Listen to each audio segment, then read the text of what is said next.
રાજકોટમાં આટલી મોટી દુર્ઘટના ઘટી છે અને અત્યાર સુધી જે મૃતાંક છે તે 26 સુધી પહોંચી ગયો છે અને આગળ પણ કેટલાક લોકોની મૃત્યુ થઈ શકે છે, મૃત્યુઆંક જે છે તે વધી શકે છે તેની શક્યતાઓ છે। જો કે અત્યારે પૃથા દર્શકોને જણાવી દઈએ કે ગુજરાતમાં આટલી બધી ઘટનાઓ આવી ઘટી ચૂકી છે। તમે મોરબી ઝૂલતા પુલ દુર્ઘટના લઈ લો, વડોદરા બોટકાંડ લઈ લો, ભરૂચ હોસ્પિટલ અગ્નિકાંડ લઈ લો, પછી અમદાવાદની વાત કરો તો અમદાવાદમાં બી આવી 2 દુર્ઘટનાઓ ઘટી હતી જેને થકી કોર્પોરેશન ઉપર સવાલ ઊભા થઈ શકે છે। પહેલી તો કાંકરિયાવાડી અને એના પછી શ્રેય હોસ્પિટલ અગ્નિકાંડવાળી ઘટના। તો આવી તમામ ઘટનાઓ જ્યારે ઘટે છે ત્યારે થોડાક 4-5 દિવસો સુધી તંત્ર હરકતમાં આવે છે, પ્રશાસન દોડતું થઈ જાય છે, તમામ લોકો કામે લાગી જાય છે કે શું થયું હતું, કેમ ફાયર એનઓસી નથી આપવામાં આવ્યું। પણ સવાલ એ છે કે આ તમામ 6 કે 7 દુર્ઘટના થયા પછી પણ જો હવે આરોપીઓને સજા નહીં ફટકારવામાં આવે તો ક્યાં સુધી ગુજરાતવાસીઓને તે ઝીલવું પડશે। પૃથા, કોર્પોરેશન જ્યારે કોઈ પણ પ્રોજેક્ટને મંજૂરી આપે છે ત્યારે તે ફાયર એનઓસી આપવામાં આવે છે અને ફાયર એનઓસી જ્યારે તે આપે છે ત્યારે તેઓ કેટલાક લોકો તો પોતપોતાના વ્યવહાર રાખવા માટે સસ્તા કાગળો ઉપર જે છે સહી કરીને તેઓને આપી દે છે અને ત્યારબાદ તેઓ ચેક પણ નથી કરતા કે શું સાચે ત્યાં જે કામ ચાલી રહ્યું છે તે બરોબર છે, ત્યાં શું ફાયર એનઓસીના જે તમામ જે એલિમેન્ટ્સ છે, જે ફાયર સેફટીના સાધનો છે તે ચાલતી હાલતમાં છે કે કેમ, શું જ્યારે જગ્યા કોઈને આપવામાં આવે છે તો શું પોલીસ વેરિફિકેશન થાય છે કે કેમ। આ તમામ પ્રશ્નો અત્યારે ગુજરાતની જનતા પૂછી રહી છે અને એબીપી અસ્મિતા પણ અગ્રેસર આની ઉપર કવરેજ આપી રહ્યું છે। પૃથા જી વિનીતો, જે રીતે વાત કરવામાં આવે તો કોર્પોરેશનની કામગીરીની જે નાના લારીવાળા હશે, પાથરણાવાળા હશે, તેમના પર તો કોર્પોરેશન ચોક્કસપણે તવાઈ બોલાવશે। જે નાના કન્સ્ટ્રક્શન હશે ત્યાં કહેશે કે અમે આ બધા જ દબાણો દૂર કરી રહ્યા છીએ, એટલે કે ખાલી ઓટલા તોડવાનું કામ કોર્પોરેશન દ્વારા કરવામાં આવે છે, પરંતુ જે હકીકતમાં જે કામગીરી કરવી જોઈએ તે કરવામાં નથી આવતી। જેમ કે ફાયર એનઓસી, જો ફાયર એનઓસી હોત તો આજે જેટલા લોકોના જીવ હોમાયા છે આ અગ્નિકાંડમાં તેટલા લોકોના જીવ ના હોમાયા હોત। અને ત્યારબાદ જો વાત કરવામાં આવે કે જે જગ્યા હતી, ગેમ ઝોન જે જગ્યા પર ચાલી રહ્યું હતું તે જગ્યા ભાડે રાખવામાં આવી હતી અને ત્યારબાદ આ જે ગેમ ઝોન છે તે ચલાવવામાં આવ્યું હતું। સૌથી મહત્વની વાત છે આ જે તમે દર્શકોને જણાવ્યું અત્યારે કે ભાડે આપવામાં આવી હતી અને તે ભાડે આપેલી જગ્યા પર કામ ચાલતું હતું, વેલ્ડિંગનું ગ્રાઉન્ડ ફ્લોર પર કામ ચાલતું હતું અને એવી હાલતમાં ત્યાં ગેમ ઝોન ચાલુ રાખવામાં આવ્યું અને તમામ લોકોને એન્ટ્રી પણ આપવામાં આવી। જી, ન માત્ર વિની ફક્ત એન્ટ્રી આપવામાં આવી હતી, જે વેલ્ડિંગનું કામ ચાલી રહ્યું હતું ત્યાં ગેસની બોટલો પણ રાખવામાં આવી હતી અને જે પ્રત્યક્ષદર્શી હતા તેમનું કહેવું હતું કે આ વેલ્ડિંગનું કામ ચાલી રહ્યું હતું ને ત્યારબાદ જે ગેસની બોટલ હતી તેમાં બ્લાસ્ટ થયો અને આ જે ગેમ ઝોન આખું હતું તે બળી અને ભડથું થઈ ગયું। આ સમગ્ર જે ઘટના છે તે 15 થી 20 મિનિટનો ખેલ, જેમાં 24 લોકોની જિંદગી હોમાઈ ગઈ છે। ત્યારે પરિવારનું આક્રંદ જે છે તે શાંત નથી થતું। જ્યારે પ્રશાસન તંત્ર તે જગ્યા પર જઈને જુએ ત્યારે ખબર પડે કે જે આક્રંદ છે, તેઓની વેદના છે તે કેટલી દુઃખદ છે। પોતાના સ્વજનોને ગુમાવવાનું દુઃખ તેમના કરતાં કોઈ વધારે નહીં જાણી શકે। પૃથા, ત્યાંથી ન્યૂઝ રૂમમાંથી લાઈવ આંકડાઓ અત્યારે અપડેટ થયા છે, 26 સુધી આંકડો પહોંચી ગયો છે અને આગળ એ વધી પણ શકે છે કારણ કે અત્યારે પણ ત્યાં તપાસ ચાલુ જ છે। આ સિવાય જ્યારે ગેમ ઝોનની મંજૂરી આપવામાં આવી પૃથા, એક તો પહેલાં જગ્યા ભાડે આપી હતી અને જગ્યા ભાડે આપ્યા પછી જ્યારે ગેમ ઝોન બનાવવામાં આવ્યું ત્યારબાદ કોર્પોરેશને ત્યાં પહોંચીને શું ચેક કર્યું કે તમામ કામગીરી જે ચાલી રહી છે તે વ્યવસ્થિત છે, ત્યાંના એલિવેટર્સ જે છે, ત્યાંની લિફ્ટ છે, ત્યાંના બધા સાધનો જે છે ગેમ ઝોનની અંદર જેટલા પણ, અચ્છા સૌથી ઇમ્પોર્ટન્ટ વાત એ છે કે કોર્પોરેશન શું કરે છે આજકાલ, સિટીને ડેવલપ કરવા માટે તે બ્યુટિફિકેશન, આપણે વર્ડ જે વાપરીએ છીએ બ્યુટિફિકેશન કરે છે, આમ કરે છે, પરંતુ આ બ્યુટિફિકેશનના ચક્કરમાં પૃથા જે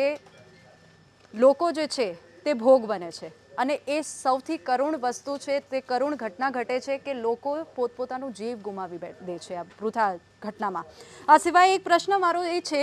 કે જ્યાં જ્યાં પણ ખોટું થયું છે, મોરબી લઈ લો, વડોદરા લઈ લો, આપણા અમદાવાદની ઘટના લઈ લો કે પછી ભરૂચની ઘટના લઈ લો પૃથા, ત્યાં તમામ જગ્યા પર ઘટનામાં પોલીસે તપાસ કરી છે અને પછી પોલીસે તપાસ કર્યા બાદ માત્ર અધિકારીઓને તેઓ પકડે છે અને છૂટક કરી દે છે. 4-5 દિવસના રિમાન્ડ આપીને તેઓને છૂટા કરી દે છે. પૃથા, તમારા મનમાં આ સવાલ નથી આવતો કે શું આગળ કાર્યવાહી અને કડક સજા કેમ નથી આપતી સરકારે લોકોને? જી ચોક્કસપણે વિની, તો સવાલ અહીંયા એ પણ થાય છે કે ફક્ત ને ફક્ત જે ખાલી 3-4 લોકો છે, 3-4 લોકોને તેઓ પકડી પાડે છે, તેમની ધરપકડ કરે છે, પરંતુ જે અધિકારીઓ છે કે જેમના પાપે આ મંજૂરી આપવામાં આવી છે, જેમના પાપે આ તમામ કામગીરી ચાલી રહી છે, તેમના પર કાર્યવાહી કેમ નથી થતી? ત્યારબાદ અન્ય સવાલ એ પણ છે કે આ જે ગેમ ઝોન હતું તેમાં 35થી 40 લોકોનો આટલો મોટો સ્ટાફ હતો. જ્યારે કોઈ પણ કંપનીમાં કર્મચારી કામ કરતો હોય છે ત્યારે પોલીસને વેરિફિકેશન માટે તેઓના નામ આપવાના હોય છે કે આટલા લોકો અમારી કંપનીમાં કામ કરે છે. બીજી વાત રહી, આ ગેમ ઝોન જે ચાલી રહ્યું હતું તે જગ્યા ભાડાની હતી, તો જે ભાડા કરાર હોય છે તે પણ પોલીસને સોંપવાનો હોય છે વેરિફિકેશન માટે કે આ જગ્યા ભાડે છે, આ ભાડા કરાર છે અને આટલા કર્મચારીઓ અહીંયા કામ કરી રહ્યા છે. તે જો પોલીસ પાસે આ વેરિફિકેશનના નામ આવેલા છે, ભાડા કરાર જે હતો તે પોલીસને સોંપવામાં આવ્યો છે કે નહીં, આ તમામ સવાલ પણ અહીંયા થઈ રહ્યા છે. કોર્પોરેશનની સાથે સાથે પોલીસની કામગીરી પર પણ અનેક સવાલ ઉઠી રહ્યા છે, કારણ કે અત્યાર સુધીની ઘટનામાં જોઈએ તો 3 થી 4 લોકોની ધરપકડ કરવામાં આવે છે અને ત્યારબાદ તેમને છૂટા કરી દેવામાં આવે છે જામીન પર. પરંતુ જે અધિકારીઓ છે જેમના પાપે આ સમગ્ર ઘટના થઈ રહી છે, જેમના ખિસ્સા ભરાઈ રહ્યા છે અને તેઓ સંતોષ માની રહ્યા છે, જ્યારે પ્રજા ભગવાન ભરોસે રહી છે, ત્યારે અનેક સવાલ અહીંયા અધિકારીઓ ઉપર થઈ રહ્યા છે કે જે અધિકારીઓ મંજૂરી આપી રહ્યા છે આવા અધિકારીઓ સામે પણ કડક કાર્યવાહી થવી જોઈએ. પૃથા, વસ્તુ એ છે કે તમે જે ભાડા કરારની વાત કરી, કોઈ પણ જગ્યાએ પીજી જ્યારે ચાલતા હોય છે તો તમામ સોસાયટીઓમાં પણ લોકો એવું કહે છે કે પહેલાં તમે અમને પોલીસ વેરિફિકેશન બતાવો, કેમ અહીંયા પીજી ચાલી રહ્યું છે, કેમ આવું થાય છે, ને ત્યારે પણ અધિકારીઓ છે, કોર્પોરેશન છે અથવા પોલીસ છે તે દોડતી થઈ જાય છે અને એના પછી બી એ લોકો જે છે નિયમોનું પાલન કરે છે અને બધી જ જગ્યાએ પૃથા પોલીસ વેરિફિકેશન ચેક થાય છે. તો આવી મોટી જગ્યા ઊભી કરતા પહેલાં કેમ પોલીસ અને અધિકારીઓ, મારો તો સવાલ જ એ છે કે કેમ પોલીસ અને અધિકારીઓ પોતાના વ્યવહાર માટે શું સસ્તાપણે તેઓ ફાયર એનઓસી આપી દે છે અને જ્યારે ભાડા ઉપર એ લોકો ભાડા કરાર કરે છે તો શું કામ પીજીના લોકો ઉપર તો એ લોકો પ્રશાસન દોડતું થઈ જાય છે? આવડી મોટી બિલ્ડિંગ ઊભી કરે છે તો ત્યારે તે લોકોને ભાન નથી આવતું કે આવડી મોટી બિલ્ડિંગ ભાડા પર ઊભી કરી છે તો શું અમારે જઈને ત્યાં ચેક કરવું જોઈએ?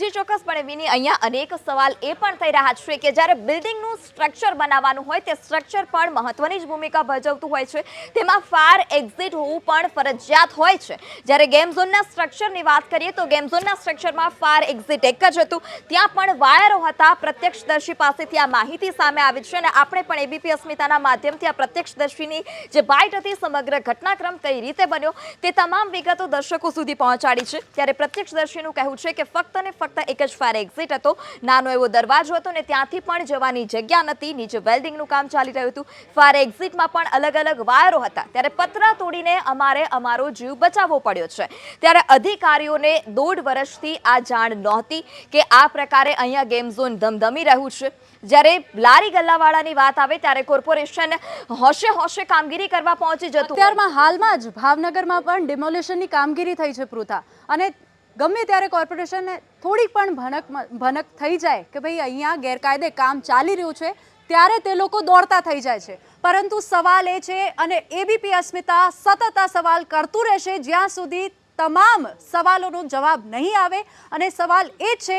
કે જ્યારે આવી મોટી દુર્ઘટના ઘટે છે ત્યારે કોર્પોરેશન કોઈ પણ પગલાં કેમ નથી લેતું પૃથા? વિની, કારણ કે જ્યારે વાત કોર્પોરેશનની અને અધિકારીઓની આવે ત્યારે કોર્પોરેશન અને અધિકારીઓ દ્વારા તે જ કામગીરી કરવામાં આવે છે કે જેનાથી પોતાના ખિસ્સા ભરાય. જે જગ્યા ઉપર પોતાના ખિસ્સા અધિકારીઓના ભરાતા હશે, પોલીસના ઘરે રૂપિયા જતા હશે, ત્યાં સુધી કોઈ પણ પ્રકારની કાર્યવાહી કરવામાં નહીં આવે અને જે જગ્યા પર તેઓને લાગશે કે અહીંયા ખિસ્સા ભરાય એમ નથી, અહીંયા અમારા ઉપર સવાલ ઉઠી શકે છે, ત્યારે તેઓ નાની મોટી કામગીરી કરશે અને પોતાનો રોફ ઝાડશે કે ભાઈ અમે કોર્પોરેશનમાંથી છીએ, અમે અધિકારીઓ છીએ એટલે અમારી આ કામગીરી આવે છે. પરંતુ જે સાચી કામગીરી કરવાની છે, જે પ્રજા માટે કરવાની છે, પ્રજાની સુખાકારી માટે કરવાની છે, તે કોઈ પણ કામગીરી પ્રજા માટે કરવા માટે અધિકારીઓ અથવા તો પ્રશાસન સક્ષમ નથી તેવું આ ઘટના બાદ ચોક્કસપણે આપણે કહી શકીએ છીએ.